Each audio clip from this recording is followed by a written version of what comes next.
नमस्कार। जन उत्तराखंड में आप सभी का स्वागत है। मैं हूं आपके साथ स्फूर्ति सिंह। खबरों की शुरुआत करेंगे, लेकिन उससे पहले एक नजर हेडलाइंस पर। उत्तराखंड सीएम धामी ने विभिन्न कार्यक्रमों में शिरकत की। रुड़की में किसानों को किया संबोधित। साधु संतों ने लिया आशीर्वाद। हरिद्वार में चारधाम यात्रा को लेकर की बैठक।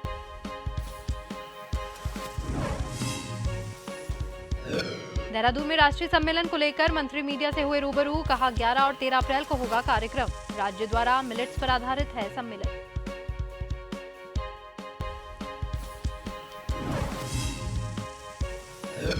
कोटद्वार में रोजगार मेले का आयोजन। विधानसभा अध्यक्ष ऋतु खंडूरी ने किया शुभारंभ। 7,000 से ज्यादा युवाओं को देगी रोजगार।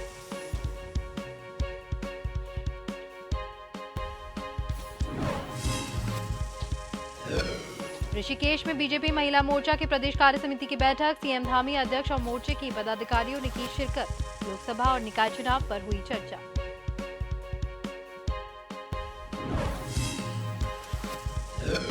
और देश में कोविड के बढ़ते मामलों की बड़ी चिंता। उत्तराखंड में 24 घंटे में 30 मरीजों की हुई पुष्टि। स्वास्थ्य मंत्री धन सिंह रावत ने अस्पतालों की तैयारियों का लिया जायजा।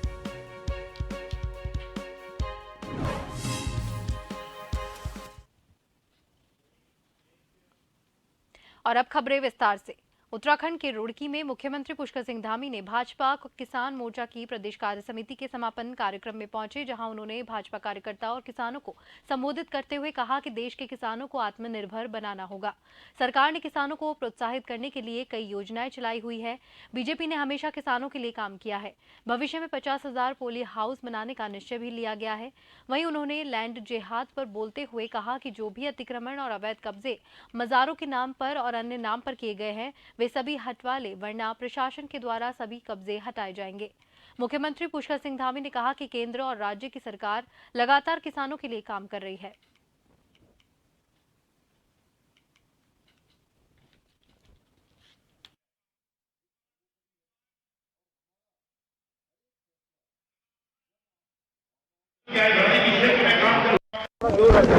ये भारतीय जनता पार्टी किसान मोर्चा की प्रदेश कार्यकारिणी की बैठक थी और इस बैठक में आज केंद्र की सरकार, राज्य की सरकार आदरणीय मोदी जी के नेतृत्व में जिस प्रकार से किसानों के लिए लगातार काम कर रही है, लगातार किसानों की आय दुगनी करने के लिए अनेकों योजनाएं देश के अंदर लाई हैं। और ये जो वर्ष है, वर्ष 2023 आदरणीय प्रधानमंत्री मोदी जी के आह्वान पर संयुक्त राष्ट्र संघ ने इसको मिलेट वर्ष के रूप में घोषित किया है।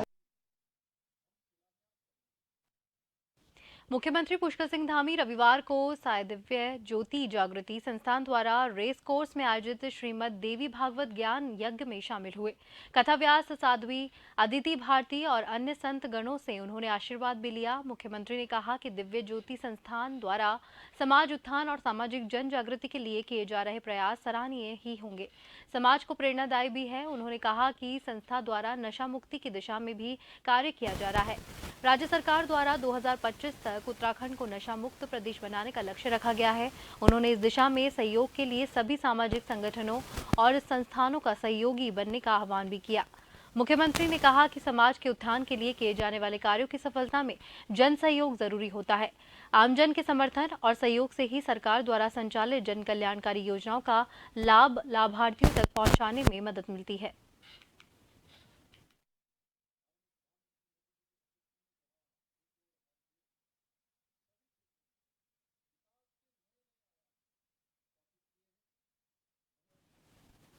उत्तराखंड के मुख्यमंत्री पुष्कर सिंह धामी हरिद्वार पहुंचे, जहां भल्ला कॉलेज ग्राउंड में बीजेपी कार्यकर्ताओं ने उनका स्वागत किया। इस दौरान सीएम धामी ने मुख्यमंत्री राज्य अतिथि गृह डाम कोठी में जनपदीय अधिकारियों के साथ विकास कार्यों की समीक्षा बैठक की। सीएम धामी का कहना है कि विकास कार्यों की समीक्षा के साथ ही चारधाम यात्रा को लेकर अधिकारियों के साथ बैठक की गई है। चारधाम यात्रा पर आने वाले श्रद्धालुओं का पहला केंद्र हरिद्वार रहता है। यहाँ पर सभी प्रकार की तैयारियां पूरी होनी चाहिए। उन्होंने आगे कहा कि जोशीमठ के दौरे पर गया था, वहां के लोग यात्रा के लिए तैयार है। 11 लाख के करीब लोगों ने यात्रा के लिए रजिस्ट्रेशन भी करवाया है। साथ ही लैंड जिहाद पर भी सख्त कार्रवाई की बात कही।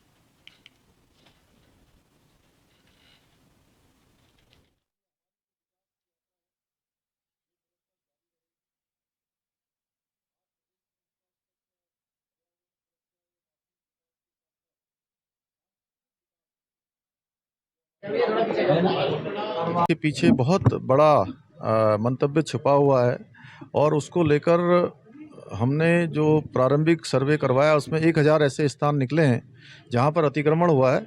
ये उत्तराखंड के अंदर किसी भी कीमत पर इसको हम बिल्कुल भी टॉलरेट नहीं करने वाले हैं और हमने कहा है कि जो लोग भी इसके पीछे हैं वो स्वतः ही इनको हटा लें, अन्यथा प्रशासन हटाएगा।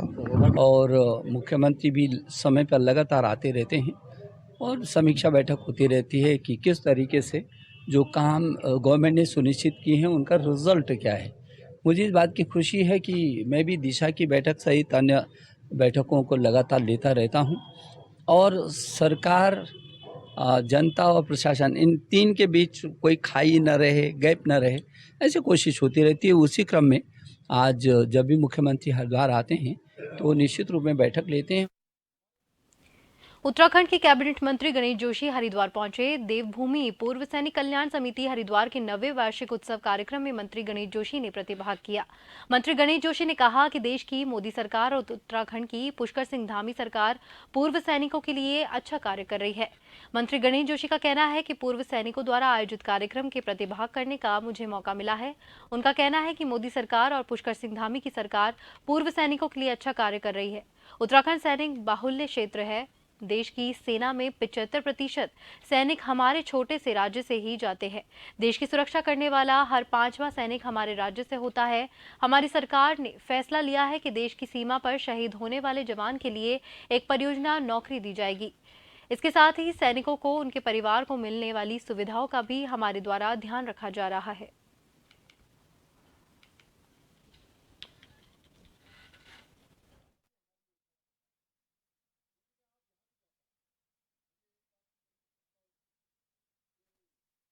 आज यहाँ के पूर्व सैनिकों द्वारा आयोजित कार्यक्रम में आने का मुझे मौका मिला। और हमारी चाहे दिल्ली की नरेंद्र मोदी जी की सरकार हो, चाहे प्रदेश की पुष्कर सिंह धामी की सरकार हो, लगातार सैनिकों के कल्याण के लिए काम कर रही है। उत्तराखंड एक सैनिक बहुल क्षेत्र है। देश की सेना का 17.5% की पूर्ति हमारा छोटा सा राज्य करता है। देश की रक्षा करने वाला हर 5वां सैनिक हमारे उत्तराखंड से होता है। हमारे जवान देश की सीमा पर लगातार शहीद होते हैं। पुष्कर सिंह धामी सरकार ने फैसला किया है कि देश की सीमा पर रक्षा करते हुए अगर कोई जवान शहीद होगा तो उसके परिवार के एक व्यक्ति को उसकी योग्यता के अनुसार नौकरी देने का काम पुष्कर सिंह धामी की सरकार करेगी। कृषि मंत्री गणेश जोशी ने सोमवार को विधानसभा में कौसाम्ब द्वारा 11 से 13 अप्रैल तक मिलेट्स की संभावनाएं और अवसर पर आधारित राष्ट्रीय सम्मेलन के आयोजन के संबंध में प्रेस वार्ता की। मंत्री गणेश जोशी ने पत्रकारों को संबोधित करते हुए कहा कि प्रधानमंत्री नरेंद्र मोदी के कुशल नेतृत्व के चलते संयुक्त राष्ट्र ने वर्ष 2023 को अंतर्राष्ट्रीय मिलेट्स वर्ष के रूप में घोषित किया है, जिसके दृष्टिगत उत्तराखंड में पहली बार 11 अप्रैल से 13 अप्रैल तक मसूरी के कौसाम्बा और उत्तराखंड राज्य द्वारा मिलेट्स पर आधारित एक राष्ट्रीय सम्मेलन का आयोजन किया जा रहा है। इस राष्ट्रीय सम्मेलन का उद्घाटन प्रदेश के मुख्यमंत्री पुष्कर सिंह धामी और मध्य प्रदेश के कृषि मंत्री कमल पटेल सहित विभिन्न राज्य कृषि विपणन बोर्डों के अध्यक्ष भी उपस्थित रहेंगे।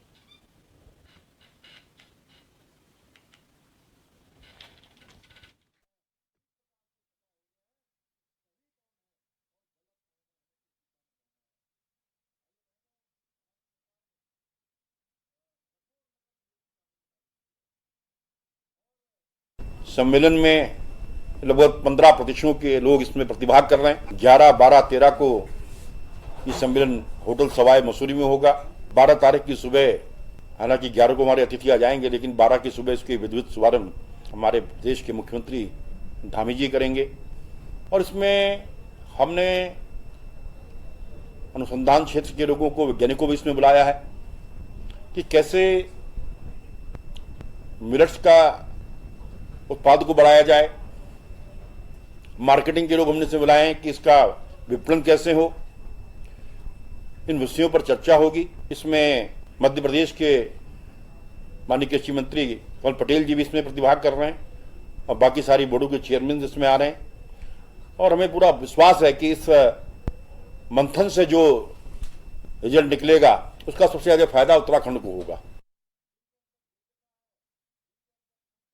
कोटद्वार के श्री गुरु राम राय स्कूल में विधानसभा अध्यक्ष ऋतु खंडूरी ने कई प्रयासों से रोजगार मेले का शुभारंभ किया और जिसमें हजारों की संख्या में युवा प्रतिभाग करने पहुंचे। बता दें कि इस रोजगार मेले में 70 से ज्यादा कंपनियां आई जो 7,000 से ज्यादा रोजगार युवाओं को देगी।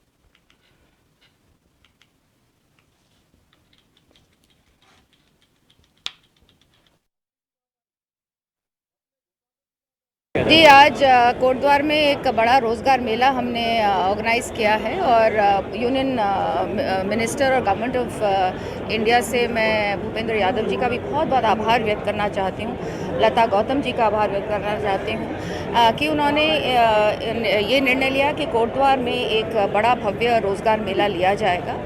और उसके बाद यहाँ के जब हम डिपार्टमेंट से मिले, स्किल डिपार्टमेंट से मिले, तो चीफ मिनिस्टर हों, चाहे सौरभ बहुगुणा जी हों, चाहे उनके डायरेक्टर हरबीर सिंह हों, इन्होंने बहुत मेहनत की उसको इम्प्लीमेंट करने के लिए, उस सोच को इम्प्लीमेंट करने के लिए। और आज आप देख रहे हैं बहुत सुयोजित तरीके से, अच्छी तरीके से यहाँ पर ये मेला हो रहा है। अभी तक शायद 1000 से ऊपर बच्चे पहुँच चुके हैं, 2500 के करीबन नौकरियाँ यहाँ पर हैं। तो मैं आशा कर रही हूँ कि यहाँ पर ज़्यादा से ज़्यादा बच्चों को नौकरी मिलेगी। खबरों का सिलसिला यूं ही जारी रहेगा। फिलहाल वक्त हो गया है एक ब्रेक का।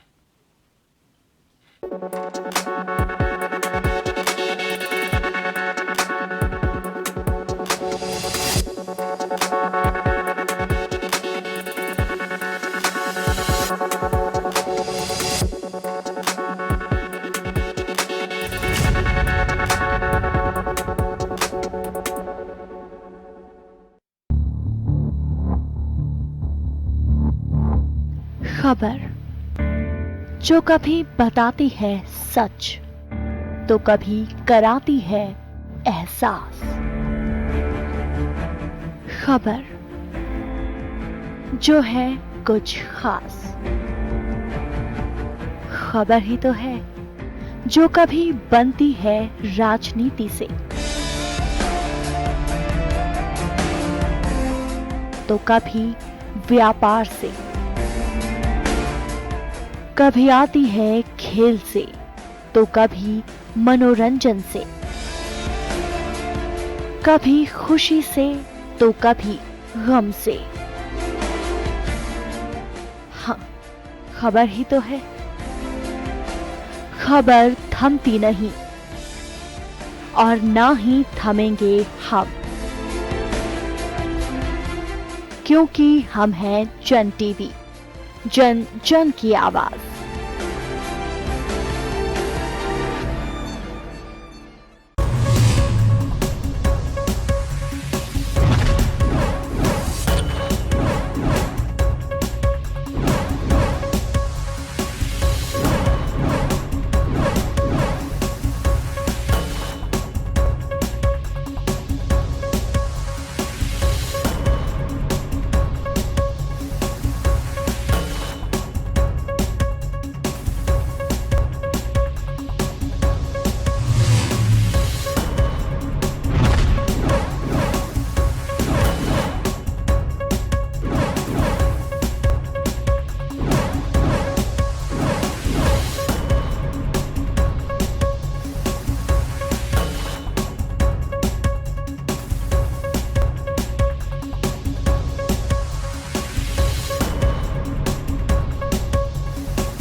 ब्रेक के बाद एक बार फिर से आप सभी का स्वागत है। भाजपा महिला मोर्चा की प्रदेश कार्य समिति की 2 दिवसीय की बैठक ऋषिकेश के पास परमार्थ निकेतन में हुई, जिसमें सूबे के मुख्यमंत्री पुष्कर सिंह धामी सहित प्रदेश अध्यक्ष महेंद्र भट्ट और महिला मोर्चा के राष्ट्रीय अध्यक्ष प्रदेश भर के तमाम पदाधिकारियों ने शिरकत की। दरअसल आगामी लोकसभा और नगर निकाय चुनाव को देखते हुए इस बैठक को काफी महत्वपूर्ण माना जा रहा है। बैठक में आने वाले लोकसभा और निकाय चुनाव के लिए सभी मोर्चों को अहम जिम्मेदारी के साथ ही जनता तक भाजपा की नीतियों को पहुंचाने के लिए अहम जिम्मेदारी दी जा रही है।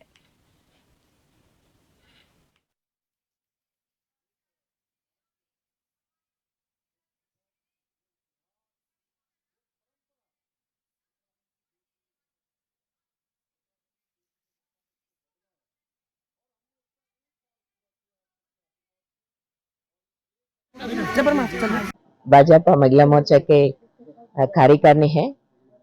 सब पहले बार नया टीम का कार्यकारिणी है। इस पार्लियामेंट इलेक्शन का राष्ट्रीय महिला मोर्चा 1 साल का रोड मैप किया। So road map दिया, and on that occasion every month we are having a program. In January we have started this 1 crore selfie with Mahila Labharthi. In Uttarakhand also all our Mahila Morcha Karyakartas are doing that, and in the month of March they have conducted a Sushma Swaraj Award. In each जिला में 10 महिला distinguished महिला के award दिया. So in the month of April we are doing this Samajik Samarastha Saptaha, in which Mahila Morcha Karyakartas are going to invite scheduled community women.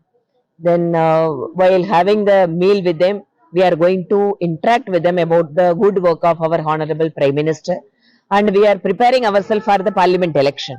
So we are hopeful that all the 5 seats in Uttarakhand that BJP is going to win. देखिए, Bharatiya Janata party के सभी मोर्चों की प्रदेश की कार्य समिति आजकल चल रही है। कुछ मोर्चों की बैठक हमारी हो चुकी थी। कल किसान मोर्चा, महिला मोर्चा की बैठक यहाँ पर है। उद्देश्य कार्यकर्ताओं के संगठन के निर्माण के बाद वैचारिक पक्ष होता है, आगामी कार्यक्रम होते हैं, और भविष्य के अंदर लोकसभा का जो चुनाव आने वाला, नगर निगम का, नगर पालिका चुनाव है, उसमें हमारे मोर्चों के प्रत्येक कार्यकर्ता की सहभागिता बने, उस उद्देश्य से कार्यक्रम निर्धारण होता है। यही बैठक में हमारे कार्यक्रम।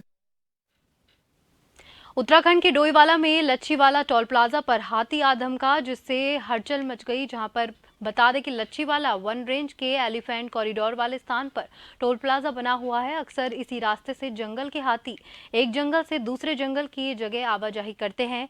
पूर्व में भी कई बार टोल प्लाजा के आसपास हाथी गुजरे हैं। भविष्य में यदि हाथियों को रोकथाम नहीं हुई तो बड़ी घटना हो सकती है। हाईवे पर होने वाले कारण देहरादून अच्छीवाला डोईवाला के बीच में बहुत बड़ी संख्या में वाहनों की आवाजाही होती है। ऐसे में हाथियों का यहां से गुजरना एक बड़ी दुर्घटना को दावत दे रहा है।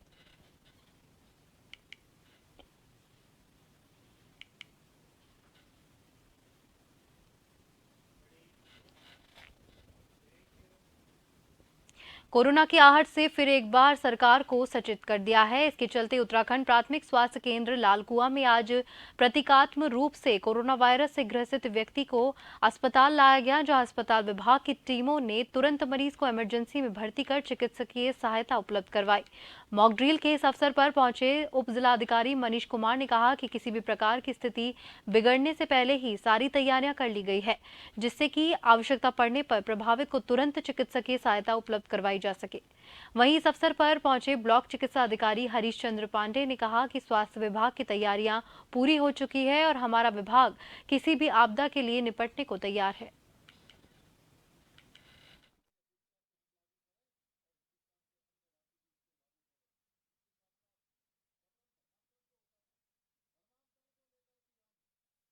की संभावित एक लहर बताई जा रही है और कुछ केसेस भी कोविड के बढ़े हैं। उसको देखते हुए सरकार के द्वारा निर्णय लिया गया है कि सभी अस्पतालों में व्यवस्थाएं चाक चौबंद और दुरुस्त रखी जाएं। उसी के क्रम में आज ये मॉक ड्रिल का आयोजन किया गया था और इसमें बेसिकली ये देखा जाना था कि जो हमारे कंसंट्रेटर्स हैं, जो हमारे ऑक्सीजन सिलेंडर्स हैं, बेड्स हैं या और भी ज़रूरी जो भी उपकरण हैं वो सब सही स्थिति में हैं या नहीं, उसी के लिए एक मॉक ड्रिल का आयोजन किया गया था और हमारी पूरी व्यवस्थाएँ जो है दुरुस्त हैं।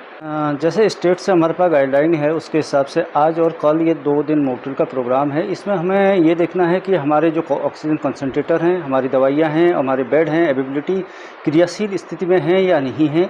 लेकिन जो हमारे सभी अस्पतालों में आज मॉक ड्रिल की जा रही है, तो यहाँ पर मैं देख रहा हूँ कि हमारे सब व्यवस्थाएं चाक चौबंद हैं और हम बिल्कुल तैयार हैं। यदि कोई ऐसी स्थिति आती है तो उस चीज़ के लिए निपटने के लिए लगातार सारे चिकित्सालयों में की जा रही है, रैपिड और RT-PCR भी की जा रही है। लेकिन वैक्सीनेशन का जैसे ही कुछ ऊपर से गाइडलाइन आएंगी उस हिसाब से।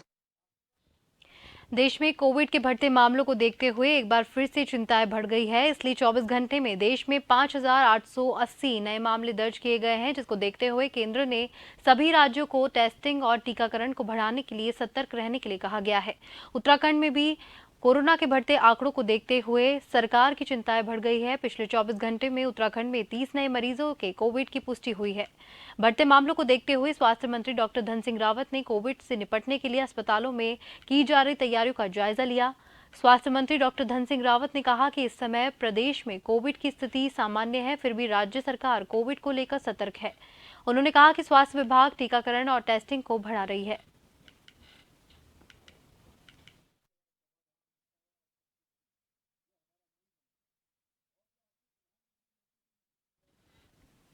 जहां एक और उत्तराखंड में कोरोना का कहर बढ़ता जा रहा है, तो वहीं दूसरी ओर स्वास्थ्य विभाग प्रदेश के सभी अस्पतालों में कोरोना की तैयारियों की मॉक ड्रिल करवा रहा है। वहीं लोहाघाट के उप जिला चिकित्सालय में लोगों को लाखों रुपए की लागत से लगवाया गया ऑक्सीजन जनरेशन प्लांट पिछले 6 महीने से खराब पड़ा हुआ है, जिसका लाभ मरीजों को नहीं मिल पा रहा है। इसके अलावा अस्पताल में बने आईसीयू में उद्घाटन के बाद से ही ताले लगे हुए हैं और ऑक्सीजन के 115 सिलेंडर खाली पड़े हुए हैं। सिर्फ ऑक्सीजन कंसेंट्रेटर को भी भरोसे कोरोना के लड़ने की तैयारी स्वास्थ्य विभाग के द्वारा की जा रही है। जबकि चंपावत जिले में एक संदिग्ध कोरोना पॉजिटिव छात्र की मौत हो चुकी है और टकनपुर में भी कोरोना पॉजिटिव पाए गए हैं। इसके बावजूद भी कोरोना से लड़ने को स्वास्थ्य विभाग की व्यवस्थाएं लचर नजर आ रही है।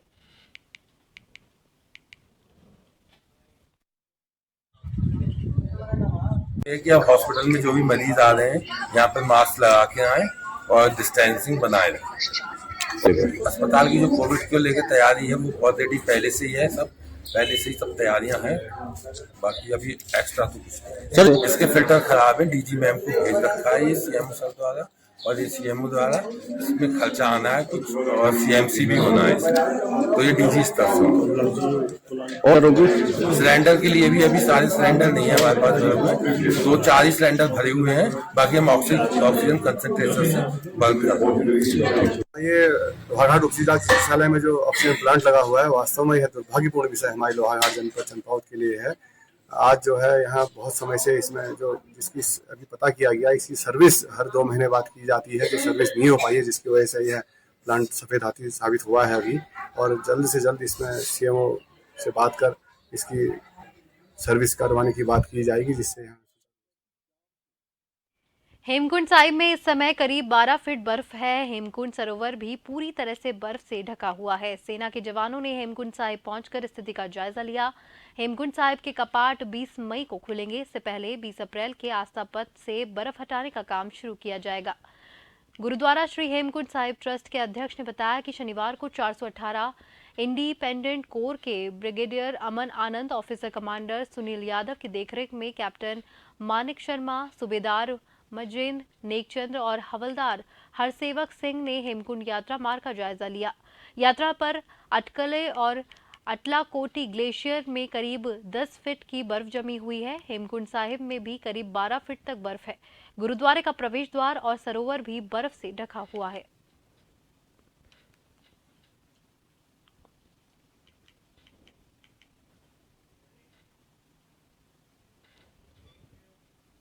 उत्तराखंड में धर्मांतरण और लव जिहाद के बढ़ते मामलों पर कड़ी कार्रवाई के लिए बने कानून के तहत उधम सिंह नगर के बाजपुर में पहला मामला दर्ज हुआ है, जिसमें एक युवक पर मामला दर्ज हुआ है। उस पर युवती के साथ धर्म छिपाकर शादी और युवती को जबरन धर्मांतरण के लिए आरोप लगे हैं। एसएसपी मंजूनाथ टीसी ने मामले में पुलिस को गहनता से जांच करने के आदेश दिए हैं। सीओ भूपेंद्र भंडारी ने बताया है कि महिला की तहरीर पर मुकदमा दर्ज कर लिया गया है। मामले की विवेचना की जा रही है।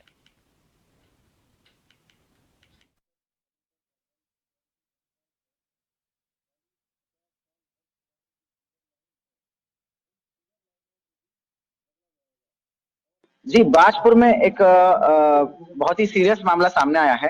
एक लड़की को एक लड़का लड़की का प्रेम प्रसंग चलता है।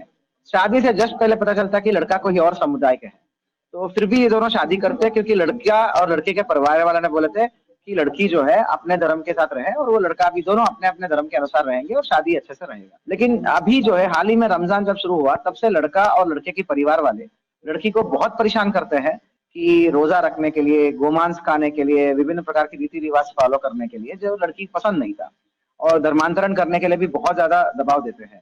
तो लड़की परेशान होकर पुलिस के पास आई। तत्काल मैंने मामला को संज्ञान में लिया और जो धर्मांतरण एक्ट के तहत जो सुसंगत धाराओं में हमने मुकदमा दर्ज किया। सीओ बाजपुर के नेतृत्व में यह विवेचना चलेगा और सख्त रूप से इन्वेस्टिगेशन करके कार्रवाई करने का निर्देश।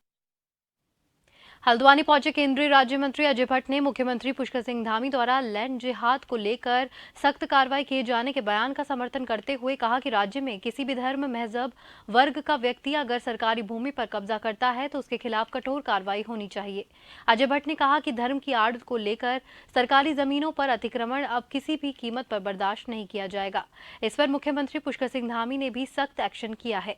उन्होंने उम्मीद है कि जल्द ही सरकारी भूमि में किए गए ऐसे चिन्हित अतिक्रमण को ध्वस्त किया जाएगा। नहीं, बिल्कुल सही है कि किसी का हो, कोई भी जाति, धर्म, वर्ग का कोई व्यक्ति सरकारी जमीन को इंक्रोच करता है तो वो अच्छी बात नहीं है। देखिए, हमारे माननीय विधायक अभी इन्होंने शिव जी ने ये मामला उठाया था ज़बरदस्त तरीके से, और माननीय मुख्यमंत्री जी ने संज्ञान लिया है ज़बरदस्त तरीके से। हमारी सरकार ने बहुत अच्छा किया है। मैं फिर कह रहा हूँ, कोई जाति, धर्म, वर्ग, क्षेत्र का कोई भी